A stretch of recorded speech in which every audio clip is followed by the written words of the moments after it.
کیا انسان دیگر جانوروں جیسی مخلوق ہے؟ اگرچہ انسان اور کرۂ ارض کی دیگر مخلوقات میں بہت زیادہ فرق ہے، تاہم ان کے درمیان بعض نوعیت کی مماثلت بھی موجود ہے۔ انسان کی زمین پر آمد سے قبل جانور اس پورے سیارے پر آزادانہ گھومتے پھرتے تھے۔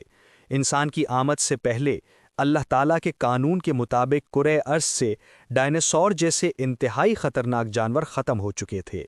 انسان کے کرۂ ارض پہ آنے سے قبل ڈائناسور جیسے جانوروں کے علاوہ انسان کی طرح 2 پاؤں پر چلنے والے جاندار بھی موجود تھے، جنہیں انسان کو نازل کرنے سے پہلے ختم کر دیا گیا تھا۔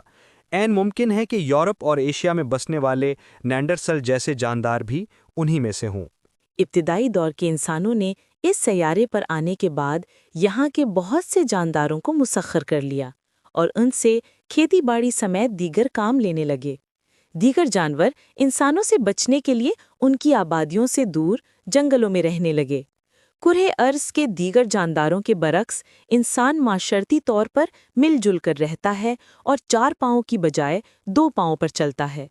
جنت کے پرآسائش ماحول کے ساتھ مطابقت کی وجہ سے اس کا جسم اتنا نازک ہے کہ دیگر جانداروں کے برعکس اسے کھانا پکا کر کھانا پڑتا ہے، موسمی شدت سے بچنے کے لیے کپڑے پہننا پڑتے ہیں اور مکانات بنا کر ان میں رہنا پڑتا ہے۔